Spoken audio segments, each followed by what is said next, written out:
ఏడికెళ్ళి చేస్తావు దాన్ని? ఇప్పుడు యాప్ ఏంది, యాప్ అంటారు కదా, డౌన్లోడ్ చేసుకుని దాంట్లో ఎంటర్ చేయాలన్నట్టుగా. అది చదువుకున్న పిల్లల గుర్తుగా మాకు తెలియదు ఇక. ఎవరైనా చేస్తేనే కొంటారటగా. మరి అదే ఇప్పటికి కొనుడు లేదు కదా, ఇప్పుడు పని చేసేలా కాట బంద్ ఉన్నాయి మార్కెట్. మార్కెట్ బంద్ ఉన్నాయి ఇప్పుడు, ఎవరు కొనుడు లేదు.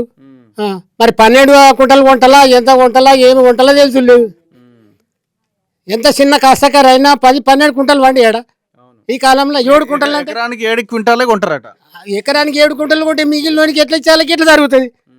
ఎట్లా మనం ఎన్నో ధర పెరిగి ధర పోతామని. ఇప్పుడు నీ పేరు మీద భూమి ఉంటే నువ్వు అడిగి పోవాలి, అడిగి పోయి నేను ఇంకా కట్టె పట్టుకుంటా పోతే ఇతడు పోతే కిసుడు పెద్ద మనుషులు పోతారా? ఆమె పొన్న కూడా ఉన్నాయి భూమి, ఎట్లా పోతుంది? పోవాల్సిందే. అది పెట్టిల్లు కథ ఎట్లా చేస్తారో. మీ ఇల్లేడా? ఇంకా ఇన్ని ఉన్నది, ఇన్ని ఉన్నది మా ఇల్లు. పచ్చినే నా కొడుకు వండించి ఆకిట్లా ఎండబెట్టి ఉన్నాయి చూడు. ఎందుకంటే పెట్టి తీసుకపోలే. అరే నేను చెప్తున్నా 8% అని అంటే ఎండబెట్టబడుతున్నాయి. అవి ఉన్నది చూపిస్తా. 100 కుంటలు పత్తి ఉన్నాయి నా కొడుకు వండించి. 100 క్వింటాలు ఉంది. అమ్ముడే లేదు కదా, వాళ్ళు కొనుడు లేరు కదా. ఈ పిల్లలు 50 కుంటలు 60 కుంటలు, ఈ పిల్లలు ఈ ఇంట్లో బోర పెట్టుకున్నాడు అట్లా.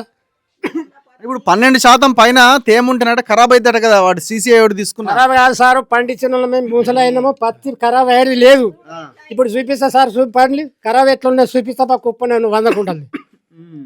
ఇది ఏదంతా శాతకంద అందలు. మీ కొడుకు ఏం చేద్దాం అనుకుంటున్నాడు? చేల పని చేస్తాడా, నీకు ఆడికి పోతాడా?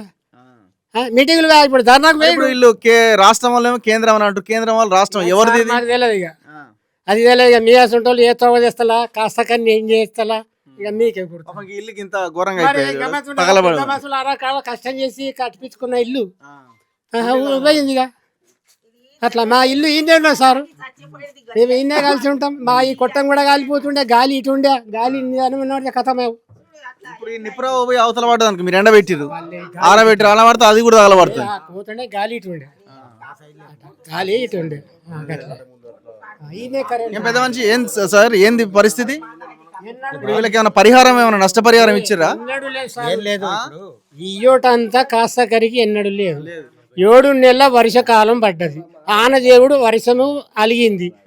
ఇప్పుడు ఏమైంది, ఎండిపోయిన పత్తులు సోదీళ్ళు కూడా తీయరాకుండా ఉబ్బినాయి, మొలకలు వచ్చిపోయినాయి. ఏం పండిస్తారు, ఏం అమ్ముతారు? ఇక కొందామంటే అమ్ముదామంటే ఇట్లా ఉన్నది. రాసుకపోయారేమో కదా నష్టపరిహారం, ఎంత నష్టం? రాసుకపోయిన వాళ్ళు రాసుకపోయిన వాళ్ళు వాళ్ళు అనమతుంటారు, వీళ్ళు కొనేటి వాళ్ళ అధికారులు వాళ్ళు అనమతుంటారు. అది కథ.